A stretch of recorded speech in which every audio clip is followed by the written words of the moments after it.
Good morning, everybody. Welcome to a Random Code stream. I have decided to skip Advent-of-Code for a little bit and just wanted to do something different, change it up, and work on a couple of things that I have on some other projects that I've been working on and do some updates on them. If you follow me on Blue Sky, other than me making some very colorful comments about the state of the United States these days. Anyway, I did post last night that unfortunately the heater in my house is out. It's running, like the fan is running, it turns on and everything, but there's a switch in it apparently. And the reason I don't know anything about repairing a heater unit, but when you take the panel off, you'll see somewhat of the inner workings. And there's a place down at the bottom where there's a light that will flash a code to tell you if something's not working, what it thinks it might be. And so the code it's flashing is 23, which means there's a pressure switch or a pressure valve that isn't either opening or closing. So I looked at it, looked up online. This is what's fun about people putting stuff out on YouTube. You know, when it's good content, this is when it helps. At least I saw a couple of videos of people showing what they did to fix it. There's a couple of tubes that you have to look at to say, are they clogged? Mine did not seem to be clogged. And so if this is the problem, you have to basically get a new switch, which I don't think it's something you can just go to Lowe's and be like, hey, can I get a switch for this to replace it? It's not like getting a new screwdriver or something like that. So we called a bunch of places, and fortunately we found somebody who said they'll be able to come over today. And yeah, it's not going to be cheap, but you know, it's no secret. I live in Minnesota, and this is not exactly a warm time of the year. So it's a little concerning when you start losing some heat in the house, and especially the whole pipes can freeze and things like that. But at least we know, we're aware of it, and we know that it can happen. There's like something flickering over my left shoulder. I was like, what is that? Anyway, so we did have a small win. We have a fireplace. I have a split level house, and we have a fireplace downstairs, gas fireplace. And for a while, I didn't think it would work. I didn't think it was working, but I just decided to try turning it on this morning, and thankfully it lit up right away. So hopefully that gets at least a little bit of heat rising through the house. It's not going to fix everything, obviously, but at least it's something to keep some heat going. So I may have to cut this short inadvertently if somebody comes over and is here to take a look at this stuff. But I figured I'd try to make a little bit of progress this morning and try to keep my mind off of the current problem. So I figured work on a problem that I actually have a chance of fixing. So let me get some music going here. And so this first one that I want to work on is this one. And let me go to that issue. So one of the things that I've noticed in .NET 9, every version of .NET, there's a new set of APIs that come out for various things, and this is one of them. So creating a GUID using this CreateVersion7 API, and if you want to look at the doc, by the way, this site here is called APIs.net, APIs of .NET. There's also source.net. There's a couple of other sites like that, but this one's really nice because it gives you kind of a interesting look as to what this API is. You can go take a look at the some documentation on it. And so you can see here that this new create is creating a new GUID according to this standard, following the version 7 format. So yay. Okay. So there's actually an overload of it. We're going to take a datetime offset, but we won't worry about that now. The reason I bring this up is because Transpire is a analyzer and code fix package that I created primarily to have one source that when I'm doing a talk on analyzers and code fixes, I can have a couple examples and point people to a repository that they can take a look at later and go, oh, that's how you do it. Okay. And so this one actually, hopefully if I get this to work and add this new thing in, I'll run the other solution. You can see what it does. But basically what this analyzer is looking for is when you say something like this. Because what that does is it gives you an empty GUID. But you don't know that right away until you run it. Especially if you're new to .NET, you may just go, I want to create a new GUID. And you would maybe think this should create a new GUID. And I will still occasionally, when I'm not thinking, just type this and then be like, why is my GUID all zeros? And be like, oh yeah, that's right. I didn't have this analyzer running. But what you probably meant to do is something like GUID.NewGUID. Okay.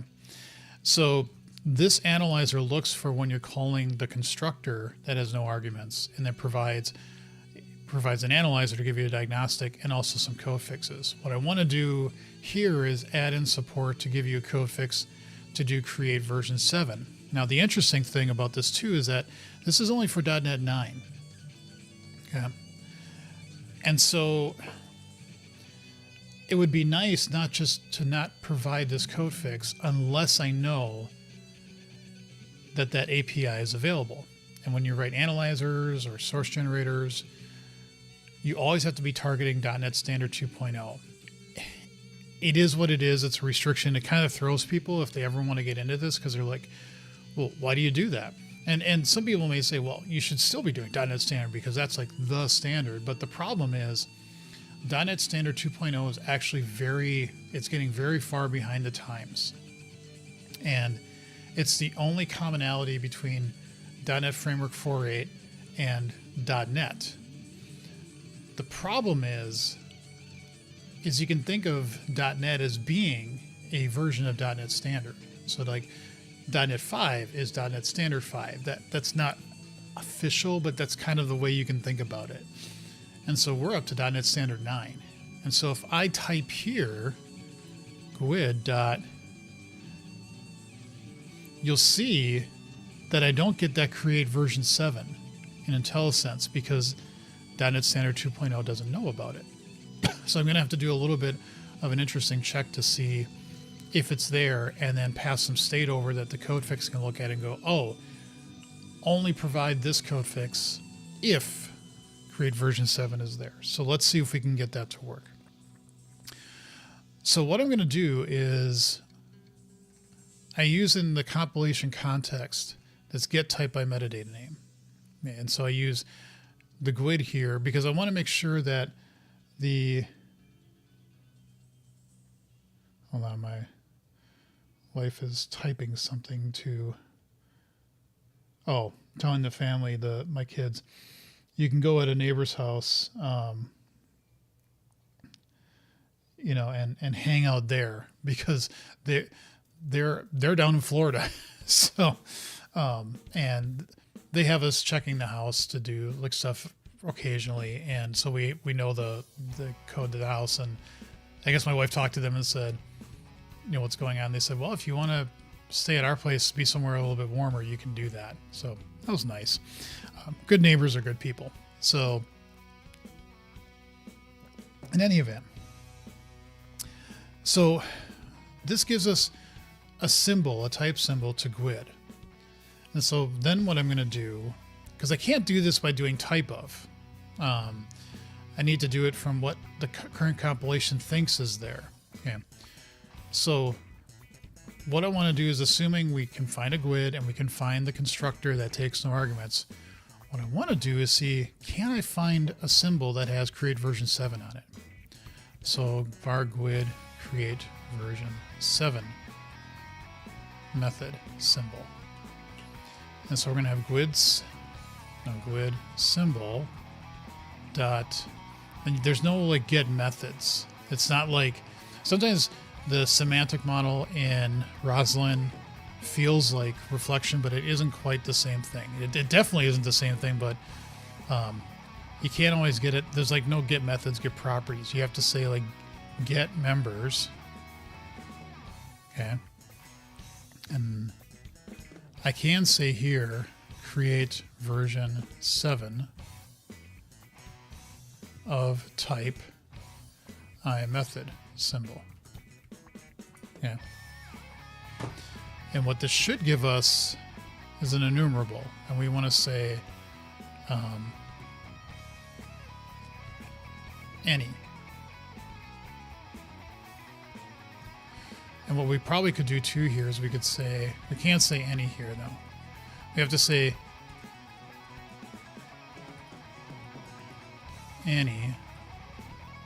And this should be a symbol, yep. Is I method symbol. Actually, we can probably do this. Name is equal to create version 7. And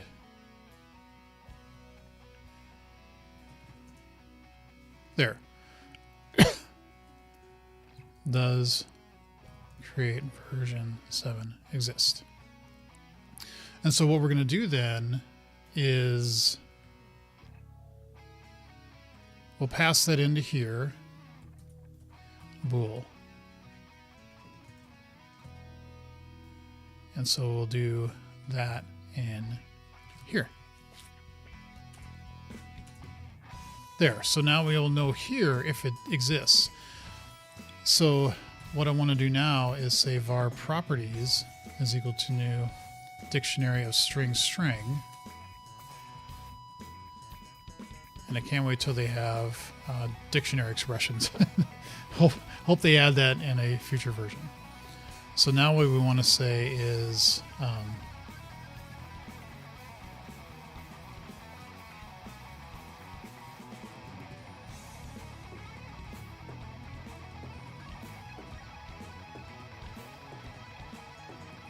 yeah. There. And then there's a version of Guid.Create that you should be able to pass in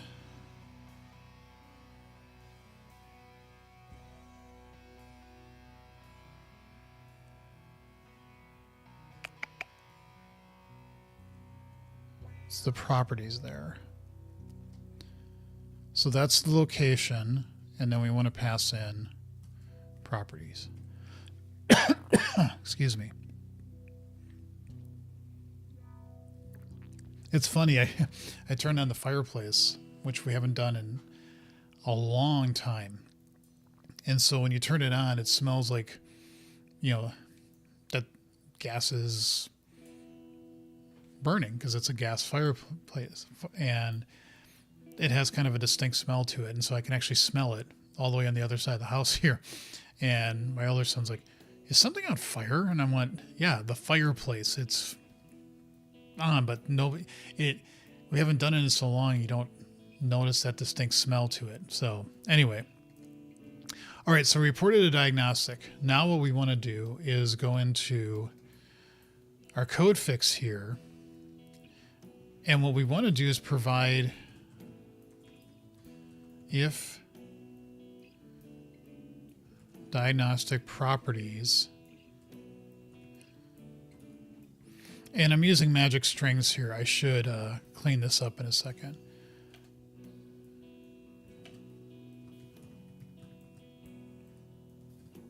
We can say bool parse here this value. Okay. If that happens, we'll do something like this.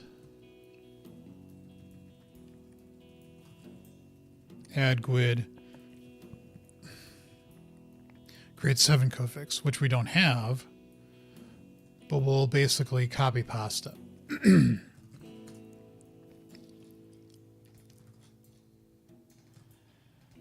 And so here what we want to do is we can't do this, but we have to say create version 7. And so you may look at this and go, what in the world is this doing? What we're doing is we're building up basically a syntax node. And so you can use this class called Syntax Factory. And honestly, I've been doing a lot with source generators in the last couple of years. I haven't done a lot with analyzers and code fixes. So sometimes I forget a little bit about what this stuff actually does. So I wanted to do this morning as kind of a refresher course, just to remind myself. But you have this thing called Syntax Factory. And what you can do is basically generate a tree of C# syntax so that you can say, I want to take this node and replace it. So what we want to do is basically say where you were doing new Guid, we want to replace that chunk of tree in your code and put in something like Guid, new Guid. And so the way to do that is we want to say we want to create an invocation expression. I'm going to invoke a method. I'm basically going to invoke a member, and it's going to be a simple member access expression where I'm going to have Guid.CreateVersion7. Okay. And then this stuff is just some normalization and formatting, which is always fun to try to do, because if you've ever used any of the analyzers and code fixes that come with Microsoft, is sometimes what they generate as a code fix doesn't necessarily align with what you're doing. It's always a fun discussion. If you go to any of the Discord channels that are geared around Roslyn and things like this, is this discussion of how do you do things so that they're kind of normalized, that they look like what a person would typically type in, right? But in any event, that's what this is going to try to do. And so we end up calling add code fix. We found where the current piece of code is in that node. And so what we want to do is replace that with this new node. Everything is immutable in Roslyn. So this gives you a new, basically, tree view of your code. And then we register the code fix. And so that's what you see coming up on the screen. Now, what I just did hopefully shouldn't break any of my tests. Okay. So we'll do that first. Make sure all of our tests pass. And then I'm going to bring up another solution. You'll see what I mean in a moment here. 3 failed. That's interesting.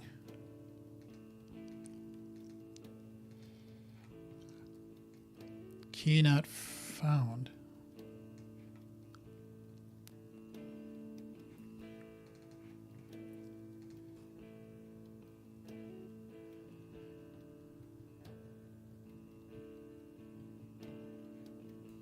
Oh,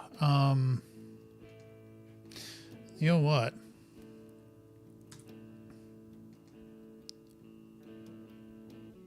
No, I did change these. So there was a change in like the last year or so in terms of how you could test for things. And yeah, I had to update this because I did a talk recently, late last year, on analyzers. So hold on.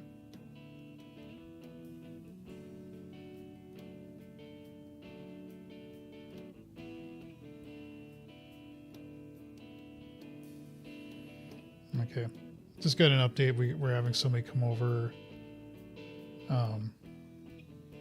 between 10 and 12.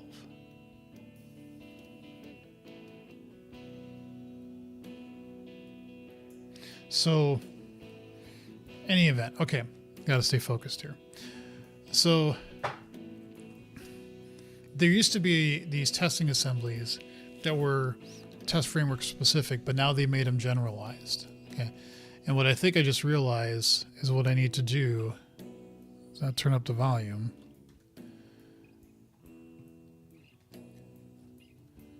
Is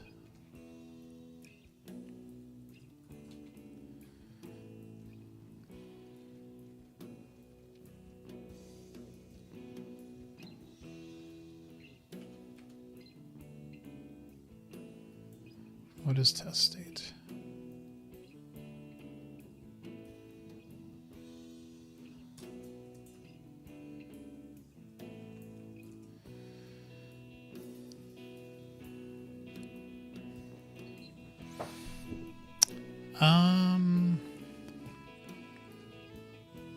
I've never actually had to really update these until I get what's happening is that these are tests specifically for the code fix, and the diagnostic itself does not have this in there. I'm assuming it would be in there. And so we have to somehow smuggle that in so that we say,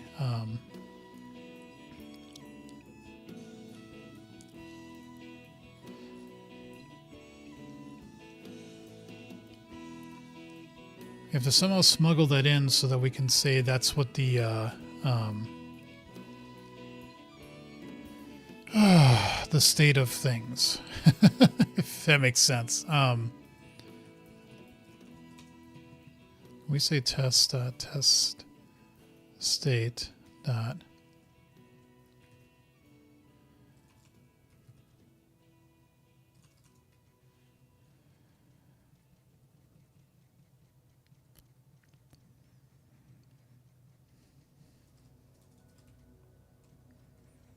test behaviors, test code. That's just a string.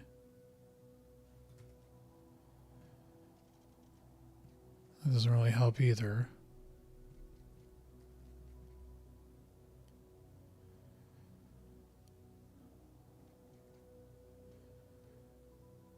Number of incremental. Don't care about that. This is all new to me, so I might have to do a little bit of research on this.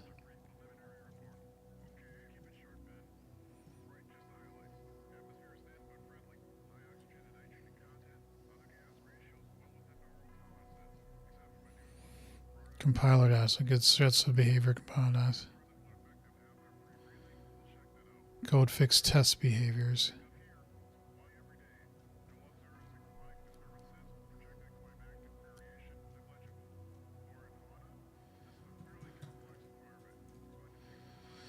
I don't know.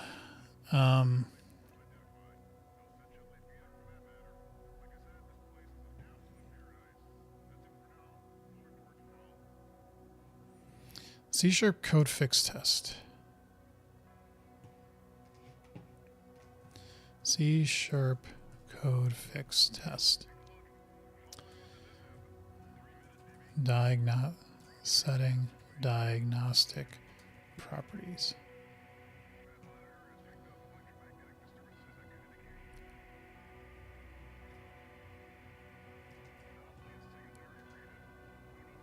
If anybody was watching this and is a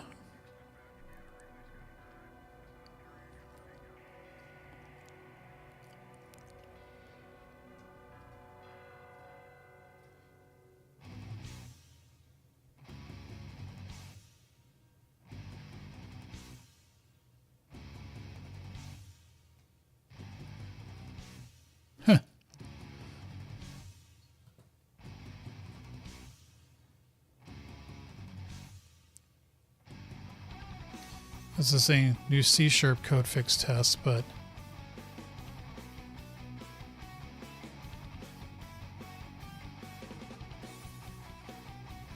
right. So we're saying down here, test state equals. So you should be able to do this. Additional files, additional references, summary name, documentation. We could say expected diagnostics. I could give that a whirl.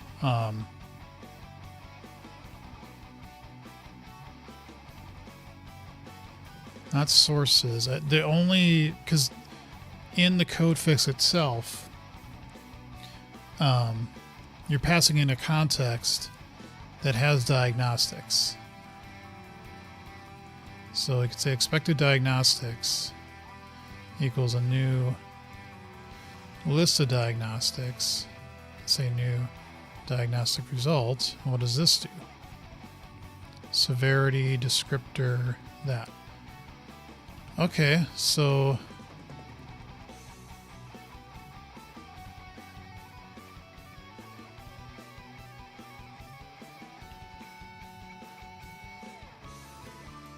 now it won't be the right location.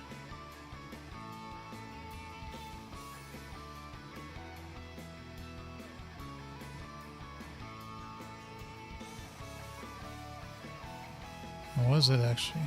Yeah, that's fine.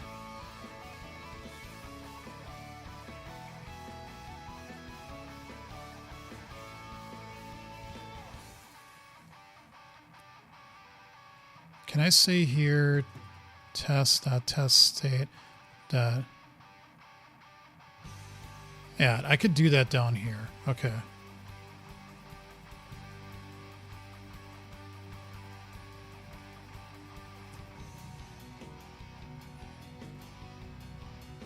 Of course, it doesn't know what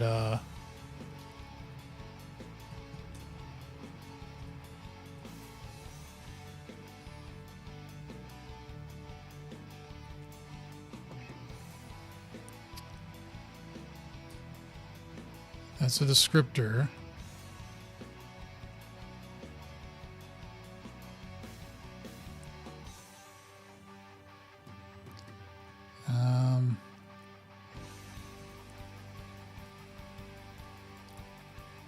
We want this descriptor.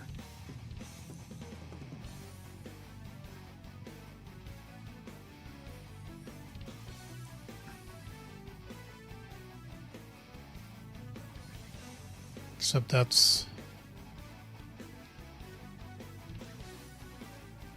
gives us that.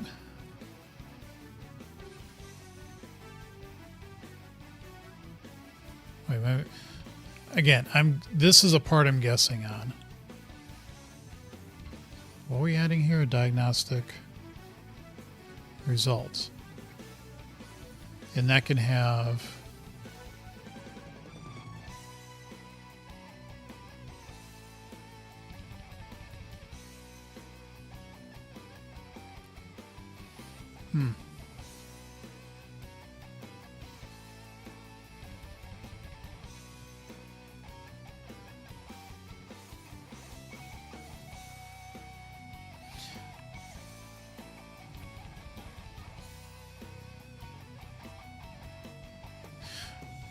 okay, that's the...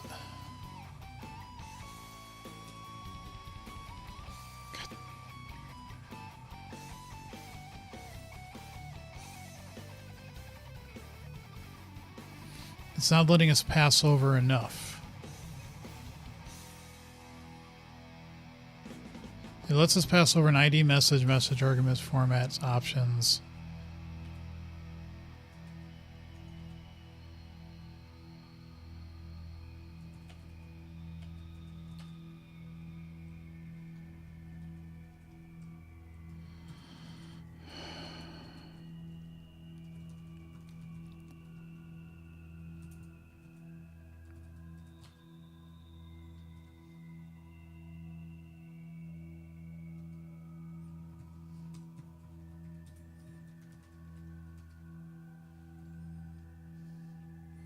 What is options? Diagnostic options. Oh,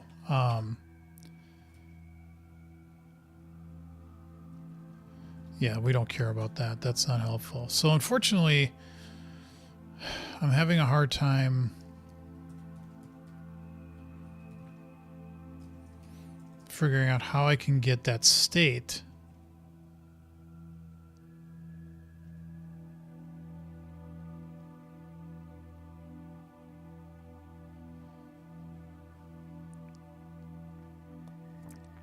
into the code fix.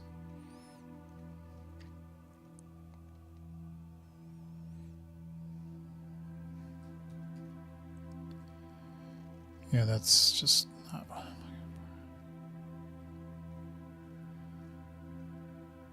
I can I can add a diagnostic result, but that's not giving me enough to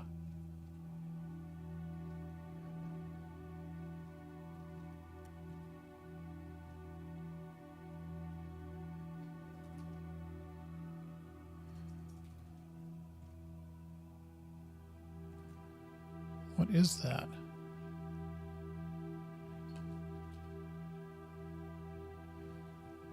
Yeah, it's another enum we don't care about.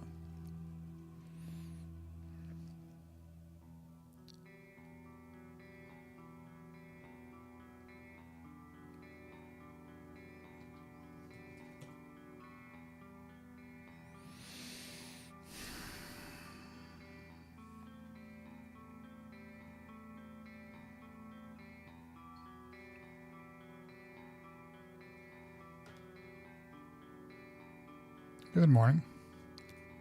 All right, so result.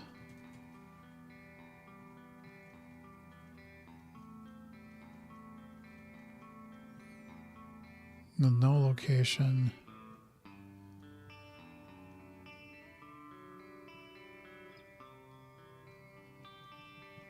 Yeah, none of this is helpful.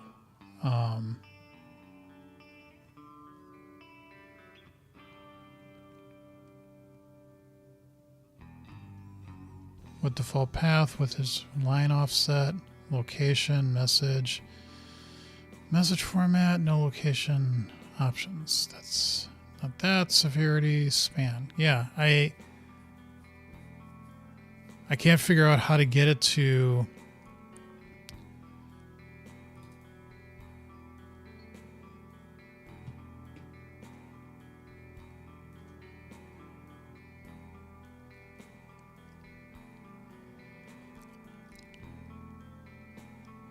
diagnostic. All the diagnostics in the collection have the same code fix context span.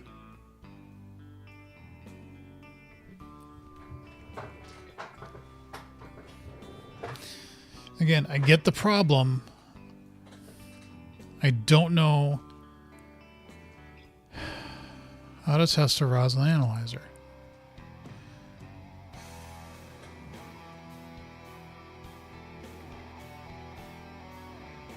Yeah, that's sources. That's not really...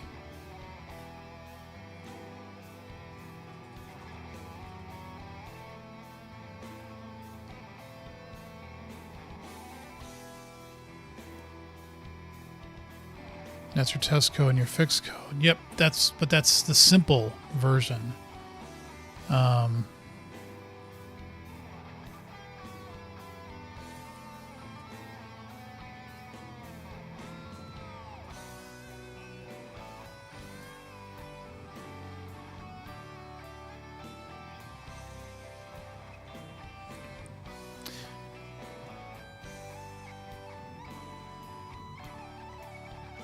I'm just flailing right now. I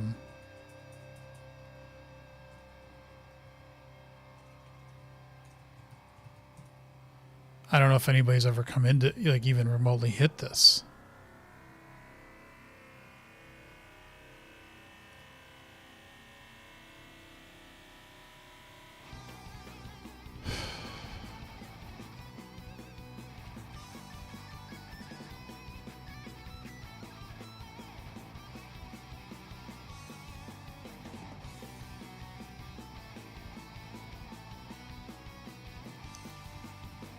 Additional files. Yeah, I don't know if anybody has ever run into this at all. Has to have. Somebody has to have done this.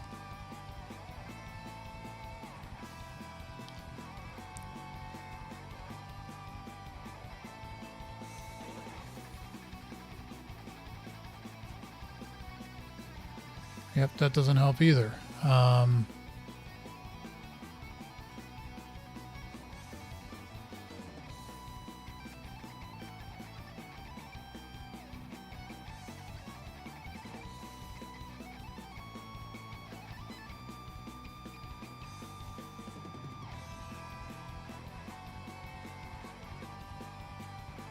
Yeah, that doesn't help either. God, I wish somebody from Microsoft was honest, be like, hey, this is how you do that.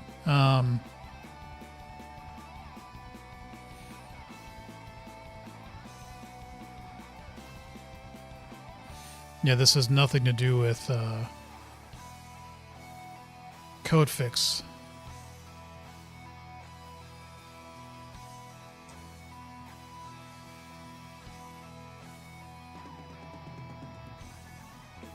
I think this is the one we just saw.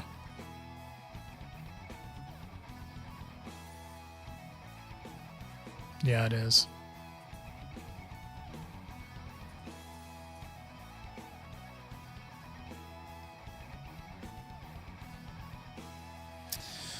Huh.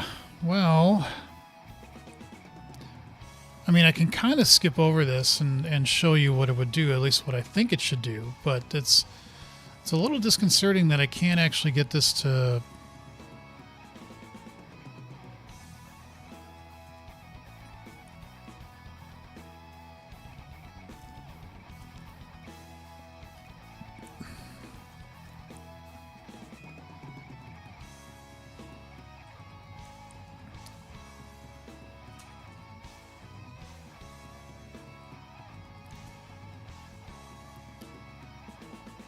Code fix test behaviors, that's just an enumeration. Diagnostic verifier.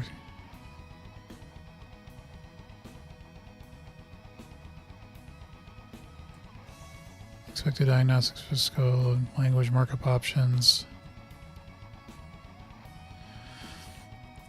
Options transforms.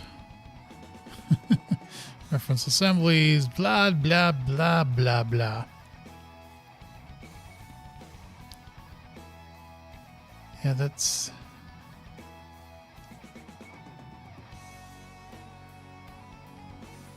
not very helpful.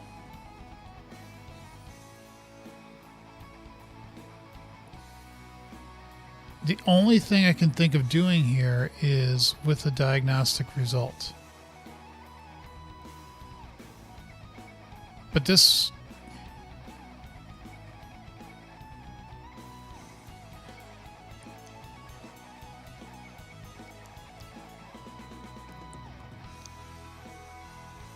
this doesn't give you the descriptor does not give you the properties. The properties come over in the diagnostic.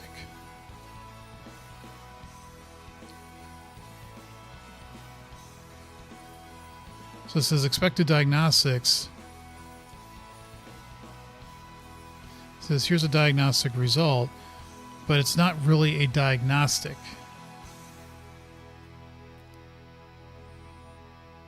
Because the diagnostic, I know this, if you don't know this stuff, it can sound kind of weird, but this is taking a diagnostic. A diagnostic create gives you a diagnostic, but that's what you actually are passing these properties into. When we come over here, we only have a diagnostic result. We don't have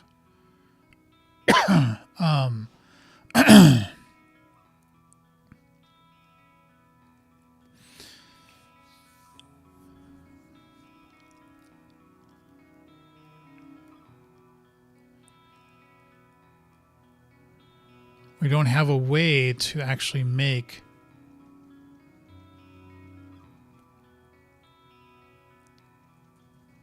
a diagnostic. We can just make a descriptor, which is kind of weird the more I think about this.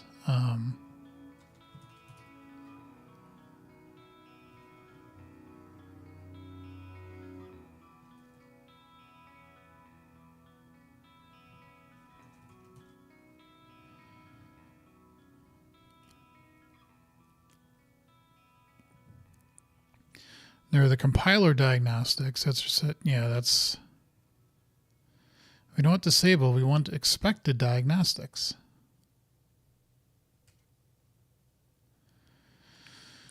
So, man, this kind of sucks.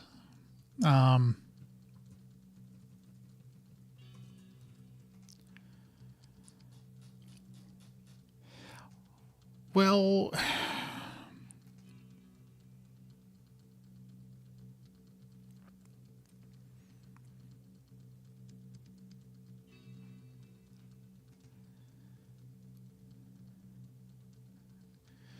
pass in diagnostic to here.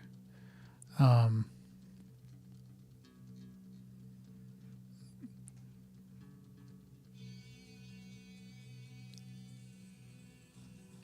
this is just saying new test. I'm like, I keep going back to the same things, you know, like maybe I'll just magically see what I'm looking for, but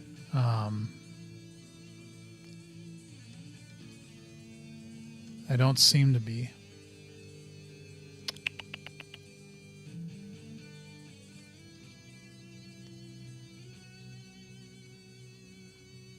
Well, let's try to at least show if I go to open solution.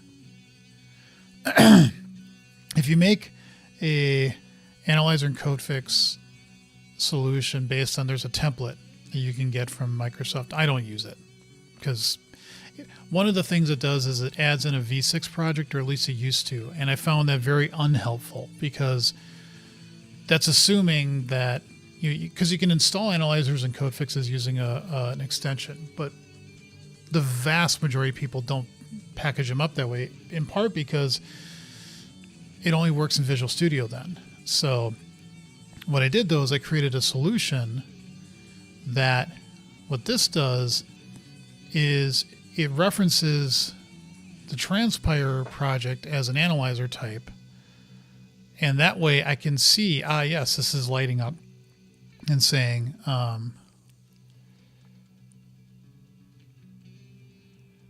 that's interesting. Find new grid via encountered an error. Huh. So that doesn't work either. This is lying to me. So the code fix is not even working.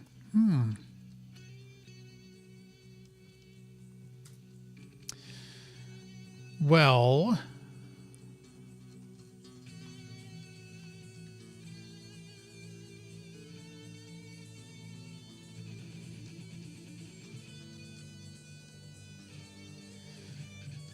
this is interesting.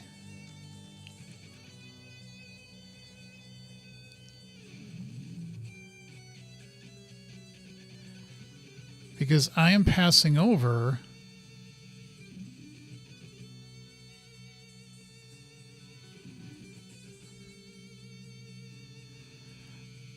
what I thought were properties. This gets a property bag for the diagnostics. It will return that if there's no entry. This can be used to put diagnostic specific information you want to pass around, for example, to corresponding fixer.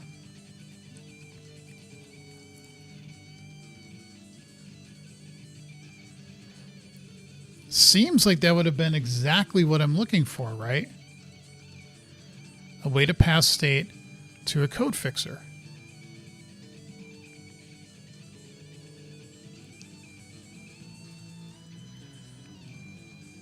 And that's what I'm passing in here.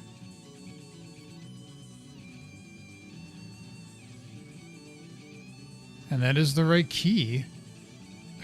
I copy-pasted that correctly. So why does it not think that... I mean, the other thing I can do is just say, screw it. Provide that as an option. And if you're on .NET 8 and you pick it, it just won't work. Which will seem... Actually, I should do...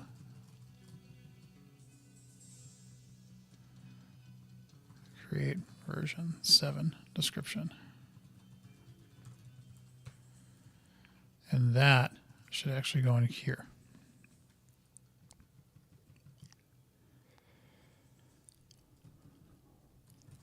There. So that won't be confusing then. I think I'm going to do that. I think for now, I want to come back and fix this, but I do have to watch time about what I'm doing and stuff. So up here, we're just going to pull that out and copy that out for now. Okay. So now let's go back to the scenarios project. And I think I have to actually shut down Visual Studio and start it up again, is my guess. Sometimes that's the one unfortunate thing with analyzers, code fixes, source generators is that things don't reload, even if though you reloaded the solution.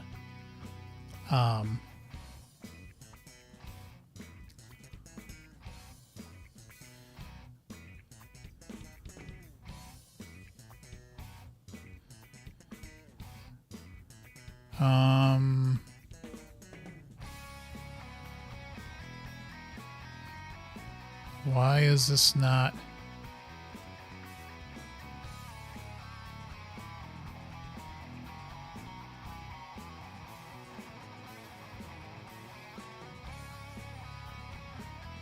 Of course, whenever you want something to work,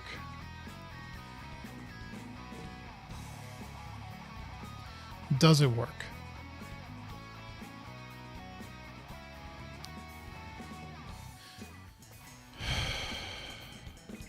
Because this is actually, it's funny, it's flagging all of them if I go to my errors list, you'll see some of these are showing up here, but not all of them.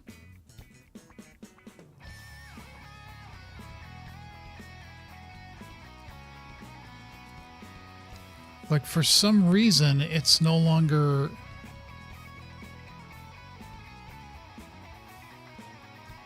I don't know. I don't know what's going on now. Now I'm really, really confused. This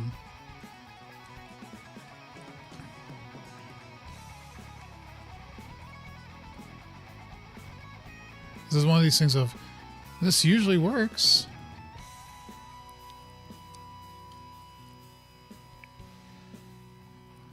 If I now come in here and say open project solution,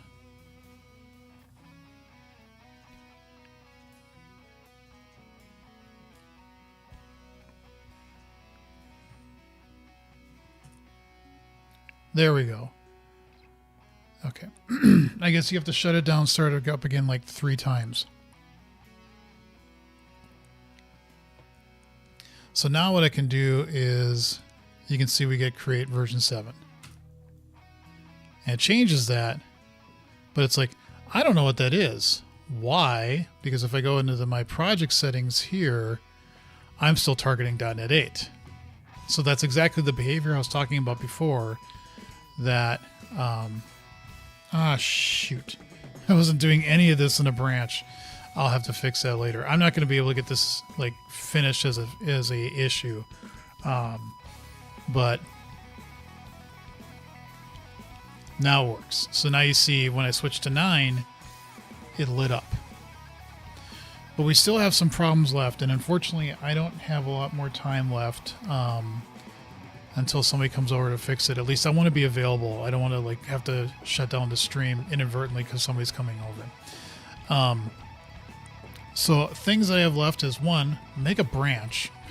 And yeah, I can stash and bring these changes over if I want. That's fine. Though the work, what's funny is that the work to do this is, if I go back to the Transpire solution, is pretty simple. I mean, you come into the analyzer, we see if that exists, we try to add it to a properties dictionary and pass it in with the diagnostic.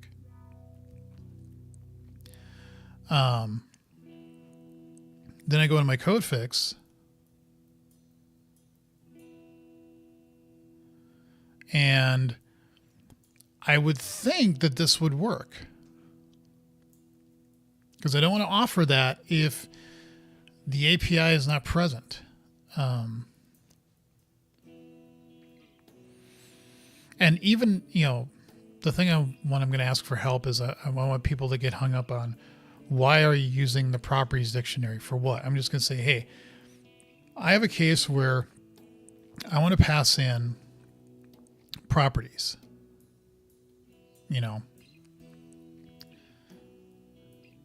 and I pass it into report diagnostics.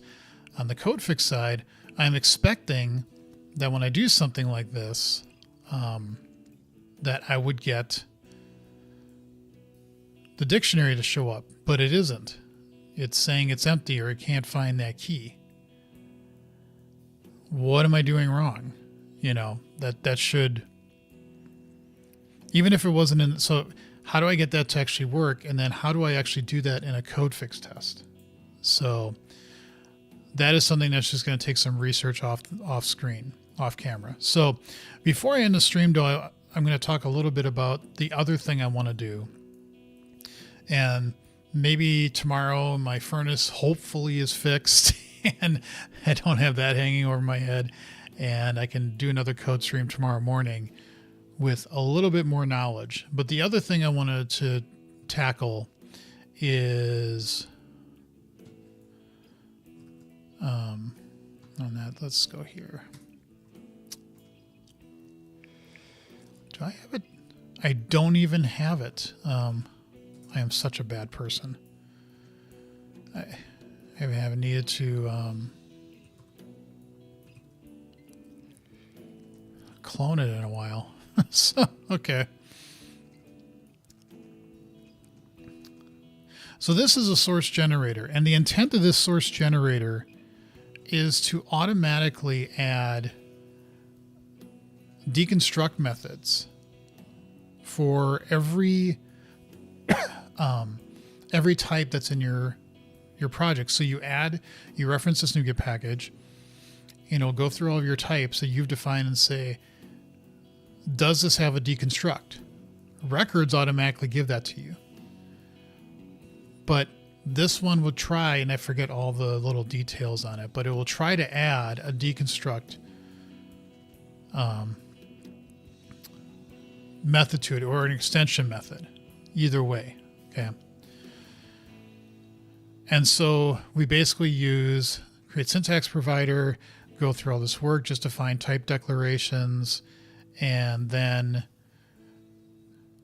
we create an immutable model that I've done. I believe that's something I updated. Yes, that's now I should make that a seal record. Come on, Jason. But that gets us all the information so that then we can actually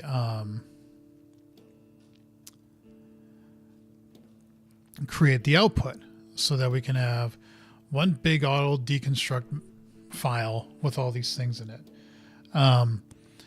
So I kind of thought that was, when source generators came out, I kind of went a little nuts and I did things that were definitely not the quote unquote right way of doing things. There's one that I'm actually kind of proud of, but I haven't visited it in years. I haven't looked at it in a while.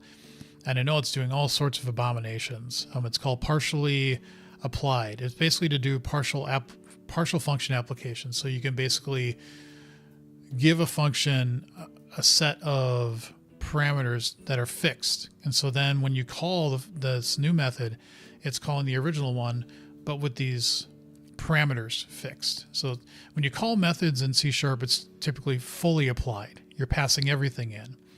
But this is a way to say, I always know I'm going to pass in these values. I just want to change these two parameters. And so I did some stuff to make it work, but it's also definitely not the way to make source generators. And I got to someday eventually come back to that and go, can I possibly make that work with what's called FAWMN-ing? When I put that in the description of this stream, people may have been like, what is that? Well, what that is for attribute with metadata name. And what you really should be doing, and this is the guidance that Microsoft gives, is one, should be doing incremental generator, not source generator. That interface is, for all practical purposes, verboten. Don't use that anymore. But even with that, you really, really, really, really should not be using create syntax provider. This is much faster. Given the reason weather in Minnesota, non-working furnaces, yikes, it's bad enough on the East Coast. Yeah, it's supposed to get up to 25 today, which is definitely, again, cold, but it was -7 like 3 or 4 days ago. So that, that doesn't help. And yeah, when it's just being in a house that's not getting fully heated, but it's also the potential of pipes. You've got to be really careful with a house in a cold weather environment with pipes freezing. I did look that up last night when I was starting to panic a little bit. I'm like, I know that's an issue.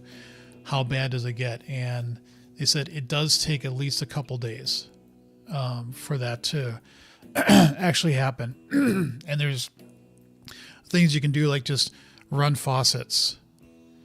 You don't have to have them run like full blast, but have them just run because that's continually passing water through it, and that can help with the water not being stagnant in the pipe and then it freezing. So, yep, my kid McAllister has been giving me weather updates. Okay. So that's actually the biggest thing I'm concerned about. Being cold in the house, it sucks, but it's like, well, we do have a fireplace, so we can wear coats. That's okay. It's more that potential damage. That's what I'm really concerned about. And like I was talking to my wife, if your AC goes out in the summer, that sucks, but that's more manageable. You don't really have to worry too much about like your house getting damaged per se. People that have had pipes burst in a house, that is awful, because you got to tear through walls. You have to, unless you know how to fix pipes, you have to have somebody come and replace the whole pipe that's been burst. It's not a good thing. So yeah. Anyway, so for attribute with metadata name is saying, I basically want to find a place in code where you've put an attribute that I'm trying to look for. So with the source generator that I've been working on for a long time now called Rocks, which is basically a mocking framework, except it uses source generators, you basically create a rock attribute at the assembly level to say which type do you want to create all the mocking infrastructure stuff for. And then I look for that, and then I build my source code for that, and then you can use that typically in a test. And I used to not do that, but a year or two ago, I finally switched it over to using for attribute metadata name, because the lookup, the processing, again, from the Microsoft team, they will say, yep, it is just faster. It is so much faster to do this, which is fine. I'm okay with it. The problem is, when you want to do something like what I was mentioning before with partially applied, when you want to do something that you want to do a source generator on an invocation, and you can't put an attribute within a method body. So you're kind of sort of screwed then that way. This one isn't too bad, because I was kind of resisting it, and I actually got into a discussion with somebody at Microsoft, his name is Cyrus, a while ago on this, saying his argument was, I would not expect when I reference this package that it suddenly makes all these deconstruct methods on all my types. And I said, but that's exactly what the documentation says for this package, is when you reference it, that's what it's going to do. And I finally realized a couple days ago, as I was thinking about this, I'm like, I think I can cross this bridge. I think I can make this work, because what I can do, if I go back to my issue and come here, yeah, so what I'm thinking of is creating an attribute called AutoDeconstruct, and you can put it on the assembly or a type, and you can only have one. Okay, if you put it on a type, then you're saying, I want this to have a deconstruct method automatically made for me, whether it has to be an extension method or whether I can put it in a type because it's partial, blah, blah, blah. And actually, as a side note, I've been thinking, should my standard now be that everything, well, not everything, but like at least make all type definitions partial, because that allows you within your, you can't extend a partial type outside of a project or an assembly because it's just a compile time construct. But if you make things partial, that allows people to extend your type using things like source generators much easier. And so I'm kind of wondering, maybe I should just by default make everything partial. I don't know. That's a different thought. But either way, if I put it on a type, let the code that I currently have in AutoDeconstruct do it for that specific type. Or I can put it at the assembly level. So if I put it at the assembly level, then that basically is going to say, do the behavior I'm currently doing. I want you to find all my types and do it on all the types there. And so if you have it on a type, it basically disregards it. It's going to do it whether you want it to be done or not. That is going to change things in terms of that the output here. Right now, I think I am basically putting everything within one file. And that would have to change. I'd have to basically say, for each type, do this. And then if you had it on a type and the assembly, and so you discover multiple types, you'll still only do it for one. Why is it saying source left here? That's weird. Oh, probably because I put this up here. Yeah, that's why. That's why I was messing up. So that's going to be the other thing I want to work on, is to do something like this. What's interesting too is that I already have a no auto deconstruct attribute. And so that's the actual opposite. That's basically saying on this type, I do not want you to put it on there, which I think I can use. I can still have an auto deconstruct attribute at the assembly level, and then just say, you know what? I will do this if you put it at the assembly level for everyone, unless you have said, for whatever reason on a specific type, don't do auto deconstruct. But all this is to get me to a place where I am doing for attribute with metadata name, not create syntax provider. So that's the other thing I want to work on. And again, I'm doing this mostly because if you've been watching my streams for Random.Code, I kind of hit not a roadblock, but I'm hitting definitely a slowdown. I'm getting to the problems that threw me or I didn't think were relatively straightforward to get through. And I'm kind of like putting the brakes on that for now. And I wanted to switch it up. And like I've said, I got to get some stuff done for conferences and also a user group that I'm doing a talk at online in another couple weeks. So, but I wanted to switch it up. Unfortunately, the thing with Transpire again, I don't know why that properties thing is failing. It obviously will do CreateVersion7, as you saw, and that's great. But I want it to be a little bit more, how do I want to say? I want it to be a little bit more smarter, a little bit more smarty, because I want it to actually only give you that method if you're on .NET 9. If you're on .NET 8 or previous, it won't do that. As a side note, the only versions now of .NET that are supported are 8 and 9. So if you're on 5 or 6 or 7, get off of those as fast as you can, because you don't get any support from Microsoft if you're on those versions. And generally I've noticed that moving from like 5 to 6, 6 to 7, 7 to 8 is, you know, for all practical purposes, pretty painless. It's usually not been a big deal. Definitely better than the old framework days. My God, that sometimes was awful trying to update from one version of a .NET framework to another. So, but right now it is just 8 and 9. So the train moves faster when you're on .NET. You have to be cognizant of the fact that whatever version you're on of .NET, when it's going to come off support, because you need to keep moving and staying ahead. But by the same token, it's usually not that painful to upgrade to a newer version. Once you're on .NET, it tends to not be as bad.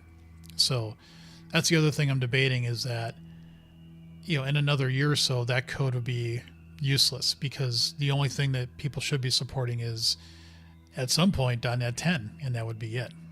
But we're not there yet. I also just want to know how that properties things works. Regardless of the whole thing with, does that API member exist?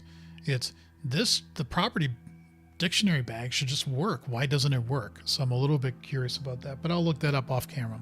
So with that, I'm going to stop and maybe do a stream tomorrow morning. We'll see how things go. So if you haven't been at my channel before, if you haven't subscribed before, please subscribe. I would greatly appreciate it.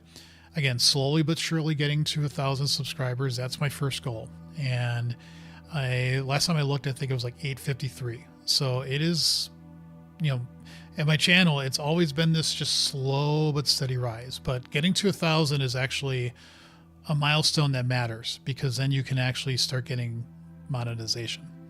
Not a lot, but it's better than nothing. So that's why I keep saying that. And I would appreciate you if you subscribe to the channel. So thank you for doing that in advance. With that, I'm going to stop this stream. Thank you all for watching. Take care, and I hope to see you in the future.